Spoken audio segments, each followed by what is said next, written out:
इस सत्र में 14 सरकारी विधेयक पुनर्स्थापित किए गए तथा कुल 12 विधेयक पारित किए गए। दिनांक 28 और 29 जुलाई को ऑपरेशन सिंदूर पर विशेष चर्चा हुई, जिसका समापन जिन्हें आज नियम 377 के अधीन मामले उठाने की अनुमति प्रदान की गई है, वह व्यक्तिगत रूप से सदन के पटल पर तुरंत अपने अनुमोदित पाठ को सदन के पटल पर रख सकते हैं। माननीय सदस्यगण, हम 18वीं लोकसभा के 5वें सत्र की समाप्ति की ओर अग्रसर हैं। यह सत्र 31 जुलाई 2025 को आरंभ हुआ था। इस सत्र में 14 सरकारी विधेयक पुनर्स्थापित किए गए तथा कुल 12 विधेयक पारित किए गए। दिनांक 28 और 29 जुलाई को ऑपरेशन सिंदूर पर विशेष चर्चा हुई, जिसका समापन माननीय प्रधानमंत्री जी के उत्तर के साथ हुआ।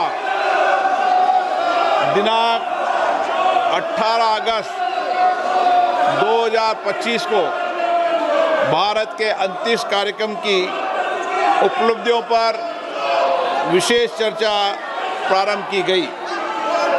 इस सत्र में कार्यसूची में 419 तारांकित प्रश्न शामिल किए गए थे, किंतु लगातार नियोजित व्यवधान के कारण केवल 55 प्रश्न ही मौखिक उत्तर दिए जा सके। हम सभी ने सत्र के प्रारंभ में तय किया था कि हम इस सत्र में 120 घंटे चर्चा करेंगे। बिजनेस एडवाइजरी कमेटी में भी इस पर सहमति बनी थी, लेकिन लगातार गतिरोध और नियोजित व्यवधान के कारण हम केवल 37 घंटे ही चर्चा कर पाए। माननीय सदस्यगण, हम सब जनप्रतिनिधि के रूप में हमारे आचरण, हमारी कार्यप्रणाली को पूरा देश देखता है। जनता हमें बहुत उम्मीदों के साथ चुनकर यहाँ पर भेजती है, ताकि हम उनकी समस्याएं और व्यापक जनहित के मुद्दों पर, महत्वपूर्ण विधेयकों पर व्यापक चर्चा कर सकें, मर्यादित चर्चा कर सकें। लेकिन पिछले कुछ दिनों से मैं देख रहा हूं कि सदन में सार्थक मर्यादा परंपराओं के अनुरूप चर्चा नहीं हो रही। माननीय सदस्यगण, जिस तरीके से सदन के अंदर, सदन के परिसर में जिस तरीके की नारेबाजी हो रही है, जिस तरीके से तख्तियां लेकर माननीय सदस्य आ रहे हैं, नियोजित गतिरोध किया जा रहा है, यह हमारी संसद की परंपराएं नहीं रही है। और विशेष रूप से इस सत्र में जिस भाषा का आचरण किया गया, जिस तरीके की नारेबाजी की गई, ये सदन की मर्यादाओं के अनुरूप नहीं है। हमें एक स्वस्थ परंपराओं का निर्माण करना चाहिए और हमारी कोशिश होनी चाहिए कि हम संसद के अंदर गरिमापूर्ण चर्चा करें। लेकिन मैं लगातार देख रहा हूं नियोजित तरीके से गतिरोध करना, नारेबाजी करना, तख्तियां दे रहना।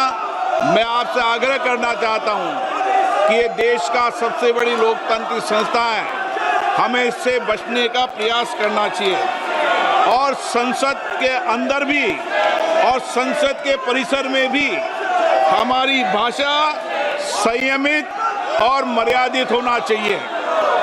सहमति और असहमति होना लोकतंत्र की स्वाभाविक प्रक्रिया है, किंतु हमारा सामूहिक प्रयास होना चाहिए कि हम सदन की गरिमा को, मर्यादा को और शालीनता को बनाए रखें। माननीय सदस्य, मैंने हर माननीय सदस्य को हमेशा पर्याप्त समय, पर्याप्त अवसर दिया है, लेकिन जिस तरीके का आपका आचरण है, देश आपके आचरण को, आपकी कार्यप्रणाली को देख रहा है। मैं फिर आपसे आग्रह करता हूं कि हमें प्रयास करना चाहिए कि हमारी स्वच्छ लोकतांत्रिक संस्था के अंदर अच्छी परंपराएं, अच्छी प्रॉपर्टियों को हम लागू करें और इसके लिए सामूहिक चिंतन भी करना चाहिए और सभी राजनीतिक दलों को आत्म मंथन भी करना चाहिए, ताकि देश की लोकतांत्रिक स्वच्छ संस्था की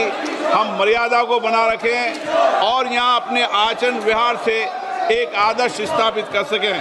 माननीय सदस्यगण, अंत में मैं सत्र की कार्रवाई में सहयोग हेतु माननीय प्रधानमंत्री जी का, सभापति तालिका के मेरे सहयोगी साथियों का, केंद्रीय मंत्रिमंडल में माननीय सहयोगियों का, नेता प्रतिपक्ष, सभी दलों के माननीय सदस्यों का, मीडिया के प्रतिनिधियों का, लोकसभा सचिवालयों का, संबद्ध एजेंसियों का हार्दिक धन्यवाद व्यक्त करता हूं।